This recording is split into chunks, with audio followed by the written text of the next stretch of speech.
this has been a moment that I've been texting Pete about for the past 2 weeks, and I know he's a little nervous. Right? But to start out, before I even drive home what I'm going to say here, I just want to thank both Mr. and Mrs. Grote and Pennington. You guys did a phenomenal job, not only on the preparation and the services, but for what we're celebrating tonight. Give it up for those two.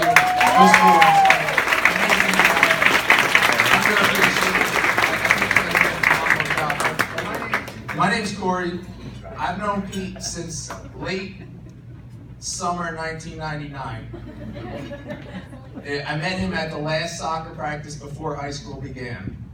It was rough. I was roughly 5 foot tall, about 100 pounds soaking wet. If you don't believe me, you can check with other people. I did hit puberty late.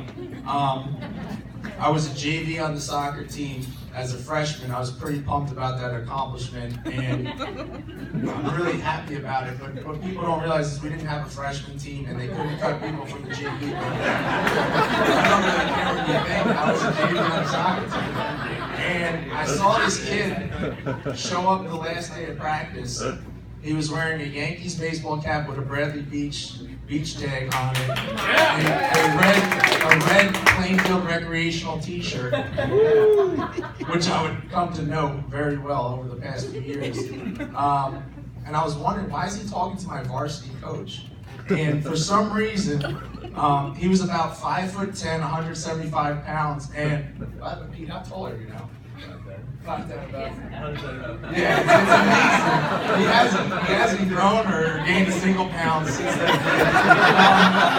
But he was talking to him, and I was wondering, I was like, did I get a new assistant coach? Or did a senior come back from vacation? And I kept saying to myself, who's this man? And he was playing against all the people I was practicing with, and that's when I met Pete. And our journey began at that moment. And beyond our physical parity that year, on a sentimental note, and Thomas can laugh too, because everyone knows that I was much shorter, but there was a strong admiration for me and Pete. And I always looked up to him. We became close friends. We lived very close together. We had homeroom together. We had a lot of classes together. And I never told anyone this. Truthfully, I never told anyone this. But I always looked up to Pete that year. That whole year I looked up to him, and he helped me mature. And the next decade of our lives were some of the most amazing years of my life. Some remembered, and as boys are, some you don't. I mean,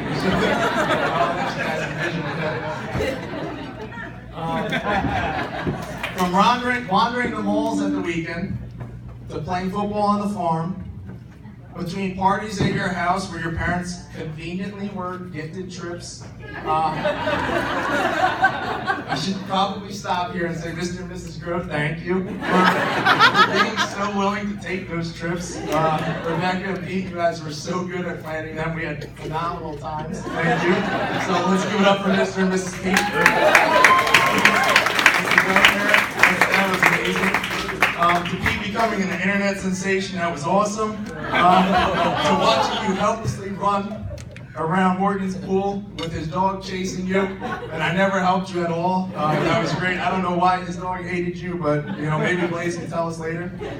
So watching your friendship blossom into the most loyal thing I've ever seen. There's a story, I'm going to digress here.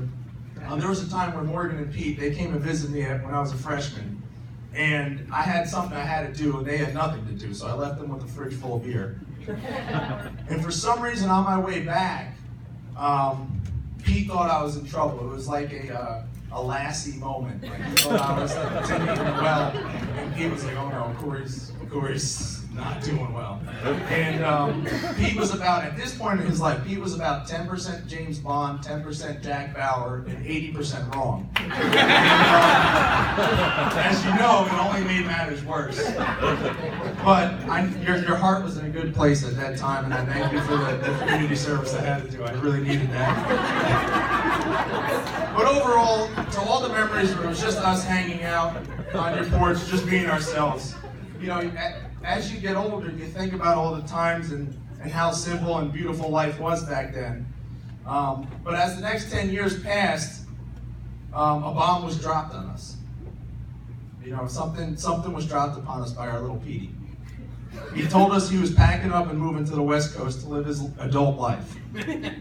We are saddened to hear this news and probably more confused.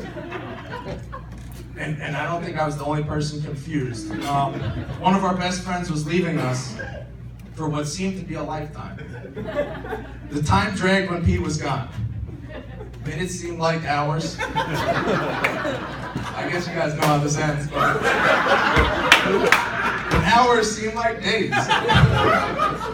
And days seem like eternity. We missed Staple and our weekly shenanigans. It just wasn't the same. But by pure fortune, this lifetime ended in 4 months.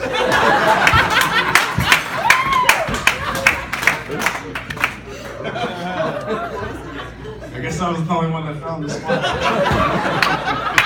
Before we could fully clean up from the going away party, it was a coming home party.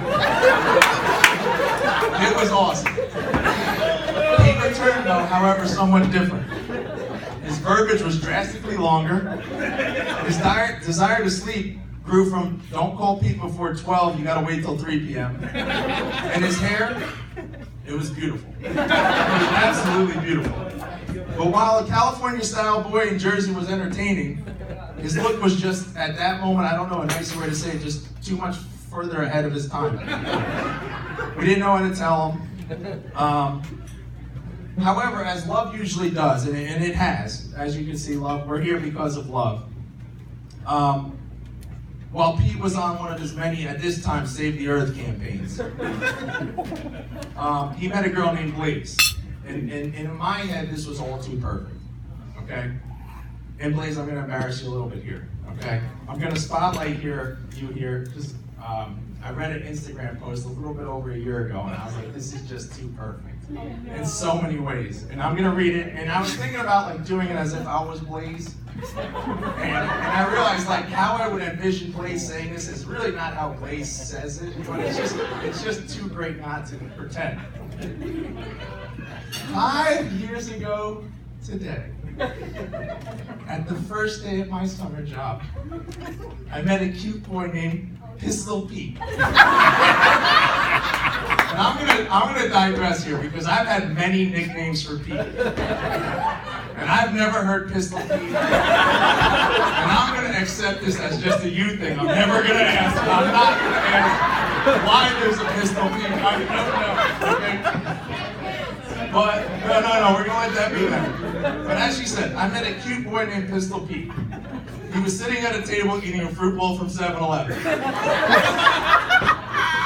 And you know what's great about that? I knew that was my Pete. That's definitely my Pete. But he was getting reprimanded for having no shirt on, and no shoes. This is definitely my Pete. You freaking rule, man. Little did I know that I thought he was cute too. Since then, we went from flirting to friends to fiancés. As you go, I don't want to close it out on this point, but there's been so many different editions of Pete. And if you've known Pete, Pete's like a Pokemon. He evolves to different stages throughout life. There's been so many different editions. There's been, I don't even want to get to it, but there's been so many different editions. And it's funny because those of you that know him, you understand, you're thinking of 7 different evolutions already. But regardless of his exterior appearance, he's always had the most loving interior. And you're all heart, Pete. I really do mean that. You're all heart. And I'm so happy for the two of you. This is such an amazing moment. I was standing on stage trying not to cry. Jill, you made it very difficult for me. You guys said the most romantic stuff I've ever heard. That was amazing. And I really, I know you guys mean it just from knowing you over the past few years. I'm so happy you have an amazing man. You truthfully do, and you have an amazing woman. So everyone, I'm going to ask that you raise your glasses for the future, because it's going to be awesome. And I just want to say one last thing. That's all she wrote.